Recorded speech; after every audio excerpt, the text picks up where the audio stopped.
Bonjour à tous, on se retrouve pour une nouvelle position avec ici le trait pour les blancs, un milieu de partie avec seulement deux pièces mineures d'échanger. Attention à la protection du roi évidemment. Le roi blanc est au centre de l'échiquier évidemment et il n'est pas extraordinairement bien protégé, mais il y a quand même pas mal de pions, une belle chaîne de pions en face qui peut empêcher les pièces noires d'arriver. Il y a quand même la dame qui est proche évidemment du roi blanc, donc attention, danger malgré tout.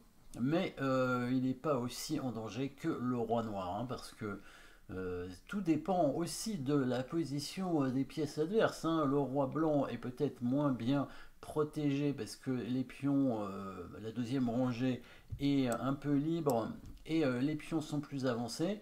Mais tout dépend du placement des pièces. Quand on voit le placement des tours et du cavalier 8 des noirs, évidemment, on peut se dire que il y a quand même pas beaucoup de pièces qui pourraient venir en attaque, contrairement aux pièces blanches qui, elles, sont placées vraiment dans la direction du roi noir, puisqu'il y a quand même une colonne semi-ouverte déjà. Il y a la tour, la deuxième tour qui est passée devant, donc ça fait comme une colonne semi-ouverte. Il y a le fameux cavalier sur la case Kasparov. Et bon, il y a quand même le fou pas très loin, la dame qui peut arriver à tout moment. Et donc, le roi noir est tout simplement moins bien protégé au niveau du matériel.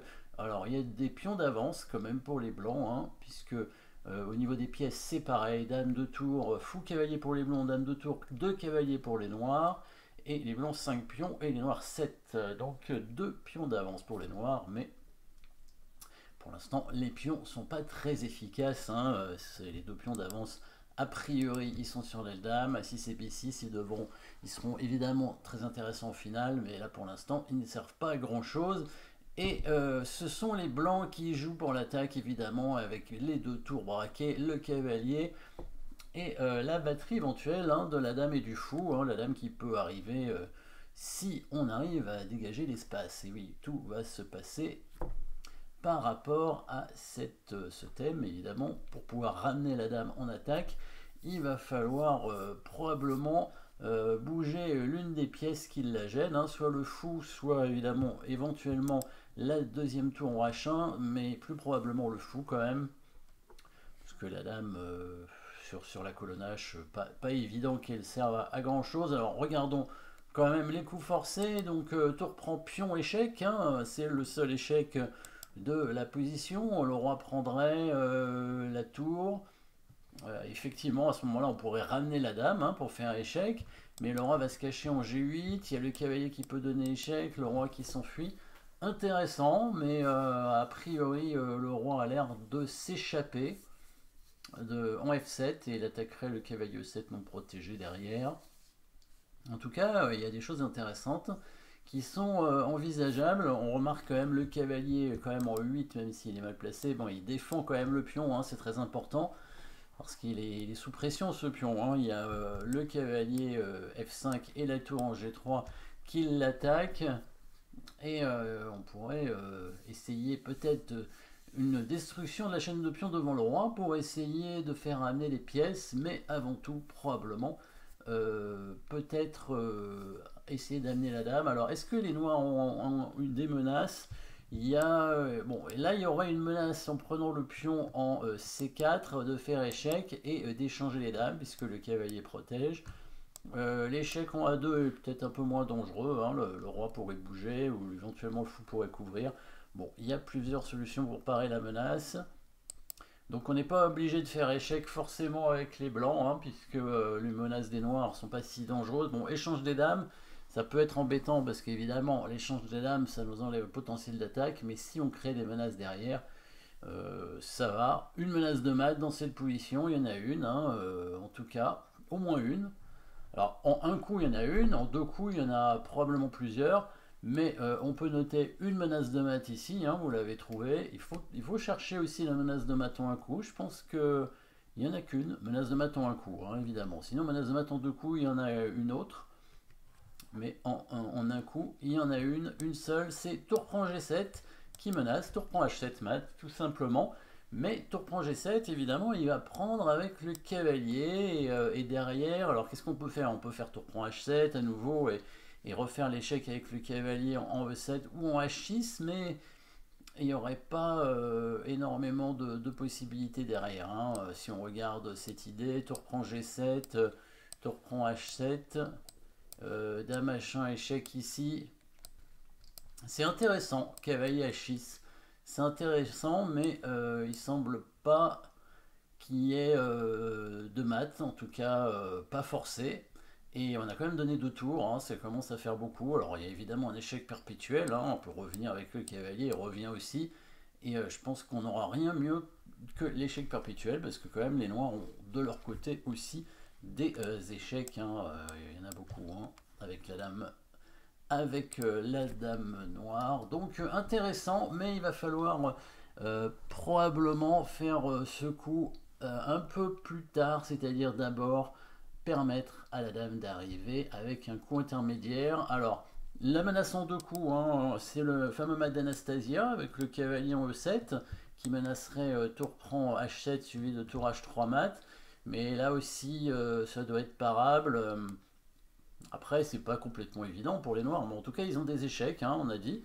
On a dit qu'ils avaient des échecs, ils en ont un, on a deux. L'échec, alors l'échange des dames est pas bon puisque on n'a pas besoin de la dame pour mater hein, dans cette variante. Hein, avec cavalier E7, on menace tour prend H7 suivi de tour H3.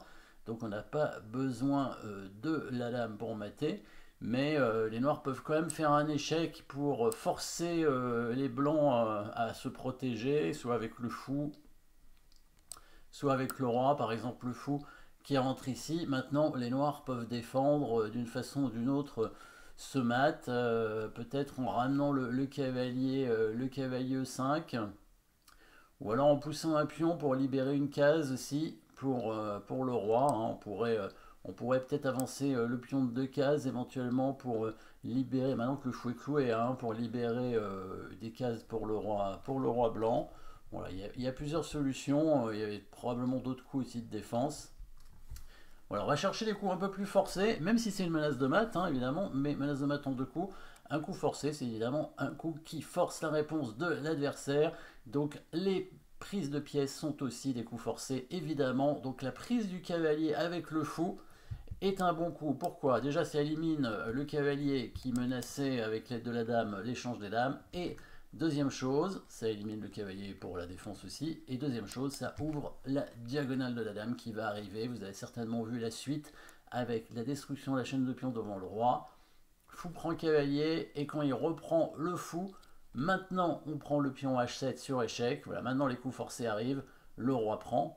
On prend l'autre pion avec la tour parce que maintenant il y a la dame qui est libre pour venir faire échec ici et faire le mat en G7. Donc on utilise bien toutes les pièces, hein, mais il faut d'abord ouvrir la diagonale de la dame, éliminer ce cavalier, et c'est le fou qui fait ça, tout simplement.